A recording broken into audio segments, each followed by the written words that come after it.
Hey. Who are you? Flick. You don't let the guy Flick from the... Is this you? Yeah, that's me. Yeah. I must have been given 50 of these today. Yeah, you got By me. That was me giving you those cards. Well, you are a good self-promoter. Oh, thank you. I always like the single goatee thing. That's how a good look. Now, the bow tie? Yes, the bow tie is... Chicks dig bow ties. Now, wait, I got to check something. It's not a clip-on. It is not. You tied that yourself. Oh, yeah. This morning. My mom helped me. Listen, no man can do that without a woman's help. Yeah. No man, and make it look that good. Flick, what are we doing today? Oh, well, I'd like to talk to you a little bit about what you've done. Well, that's what I'm here for. Yeah, I'm that's here fantastic. for you, Flick. How's your con so far? That's none of your business. You're terrible. See how I set you up? Yeah. And then, okay. Yeah. Now, what was the question again? How was your con so far? My con so far? Yeah, the convention today so far. Let me tell you something. I've done 6 of them. I'm new to this. All right. And there's been 30,000 people, 40,000 people, gigantic cons. And I have a new girlfriend. Really? And she decided that she wanted to see what one of these was like. So she came down with me, and we're having the best time. I'm glad that her first one was Pasadena. Fantastic. Yeah, because it's really cool. Oh, yeah. Hey, but what was your fandom growing up? What were you? Comics, cars, movies? Oh, what was my what? What was your fandom growing up? Oh, my fandom. Yeah, my were you into comics, cars, movies? What was I'll tell you Terry what. into? In those days, and this is around 48, 47 right. BC. This was in the middle of the last century. Right. I was a little kid, and we didn't have internet, we didn't have games, we didn't have anything, but we had Saturday mornings and Saturday afternoons. Mom and Dad would drop us, and there were carloads of us. Right. Yeah, and we could all get dropped off at the local theater, and the theater usually had a double feature. Okay. A cereal. Now, do you know what a cereal is? Oh, yeah. Good with milk. Cliffhanger. Oh, that kind of cereal. Yeah, so there's always, it's a different ending every week, and then you have to come back. And 17 cartoons. Whoa. I have no idea why the number 17, Flick, but it was anywhere in the country, the kids' package on a Saturday morning was double feature cereal and 17 cartoons, and that's how I got into all this by watching cartoons. All right. Tom and Jerry, my favorite. Wasn't Disney, but it was my favorite. And then Looney Tunes. Oh yeah. With the great Tex Avery, Chuck Jones, and I did a movie. You ever see Mrs. Doubtfire? Yes. Well, I play the director, in the beginning of the film. Right. Well, the guy who drew the parrot for that film was Chuck Jones, and he happened to be one of the greatest animators who ever lived. And I had the entire day with him. A film with Robin, which was the best, and then Robin would go to his trailer or whatever, and I would have Chuck Jones there, and we would just talk and talk and talk. So many questions I had for him. Wow. The best. Just like me. So many questions for you. Oh, well, great. Give me another one. All right, here we go. I know you were the voice of the announcer in THX 138. I was. Yeah. What's wrong? What's wrong? That was the voice of the confessional booth. Yeah. Yeah. So that was the first thing I did with George. And for those of you who are not following along, THX 138, written and directed by George. You okay? I'm fine, son. Sorry, pardon me. Good. No, George. That was George Lucas's first film. Yeah. Oh, I'm sorry. Was at THX 138. Yeah, but it was down the road here at the USC, and and Spielberg and Coppola saw it and said, "We got to help this kid make this into a feature," and they did.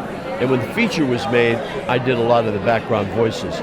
But I highly recommend you, if you can get a copy of it, look at his original USC film school student version film. of it. Yeah. So I worked on that, and then I worked on American Graffiti as an on-camera actor. Yeah. And then I got a call one night and said, George Lucas' secretary said, "Can you come over here, bring some voice actors, and we'll sit you down and record some voices." All right. I said, "Great, I'll get 4 actors.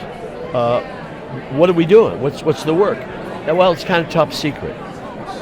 So, could you hand me that picture right there in the corner? That one right there? Okay, thank you, dear. So of all the pictures, I wrote this one myself that explains what happened that night. Right. And and of course this is classic regrets. Do you ever see this? These are the droids we were looking for. But anyway, I wrote this thing just to explain to people that's how it came together. 5 actors over in his screening room, and he handed out scripts, and we said, "What is this? Would you just read them?" Okay. We on? Okay. "Move along, blast them." There they are. And then he hands me a script and it says, "These aren't the droids we're looking for. Move along." Is that right? I had no idea. I had no idea, Flick. Can you imagine? Wars. Can you imagine when I went to see the movie? I'm on this giant screen with Alec Guinness. Oh yeah. Wow. It was a gift. It was a gift. Oh yeah. So how are you doing? I'm doing fine. You look very. I'm a little nervous talking to you. Oh no. I Well, I was am. going to say you look a little blue around the gills, but that It's wouldn't cold have been. in here. It is. Yeah. I am so pleased to meet you. Yeah, nice to meet you. Is there any way I can see the interview? Oh yeah. It's on YouTube, or it will be. Okay. Can Yeah. I get more information from your? Oh yeah, human? definitely. So, American Graffiti.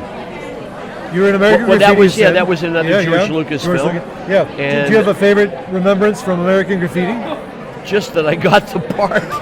For most actors, say, what was the most important thing of being in that movie? That I got the part. The paycheck. The paycheck. It wasn't even the paycheck. It was just the fact that you actually went out and auditioned for something, and they said they selected you.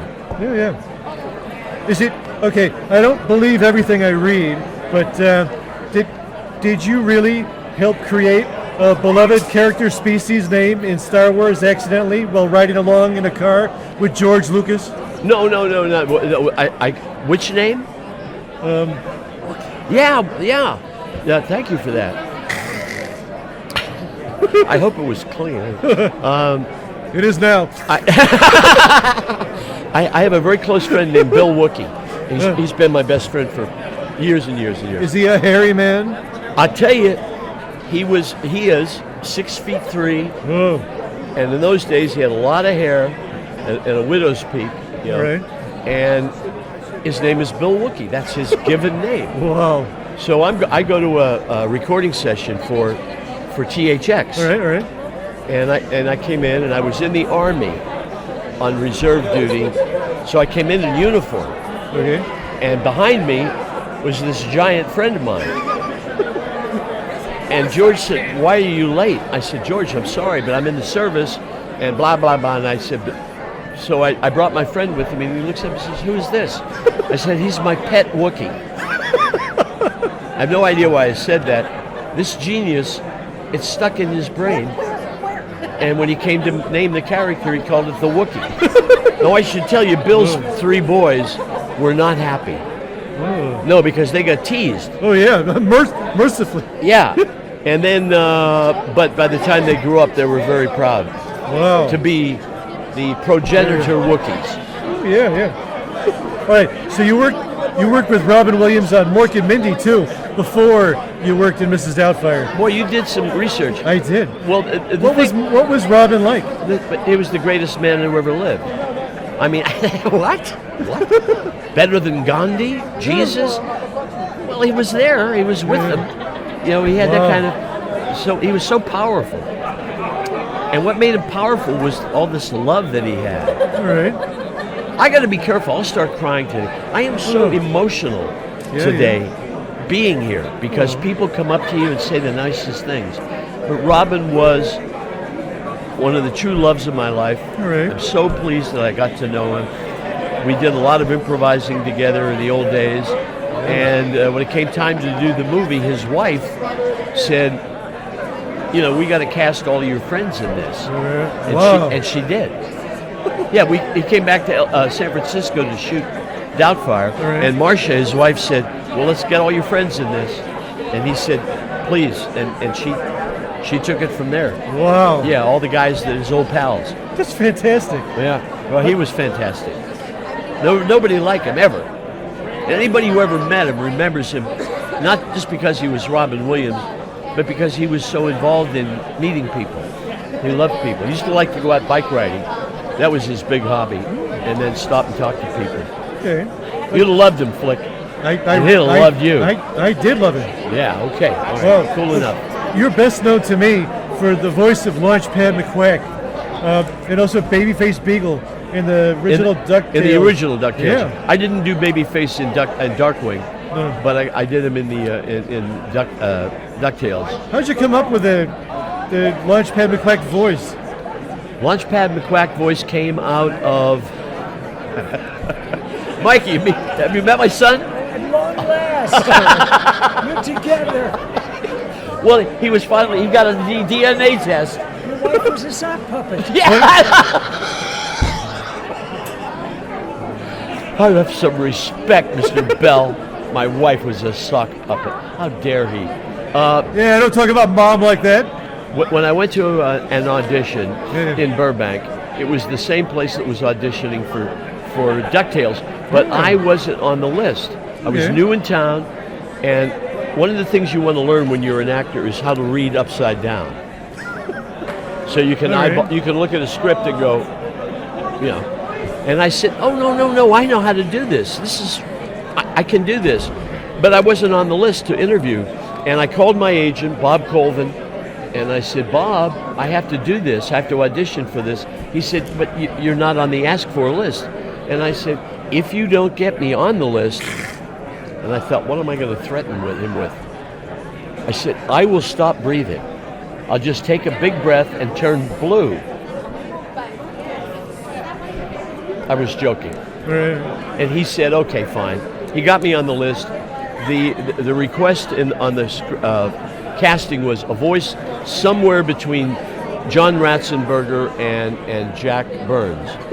And I knew how to do those two voices, so I combined it, and they went, "Well, that's the voice."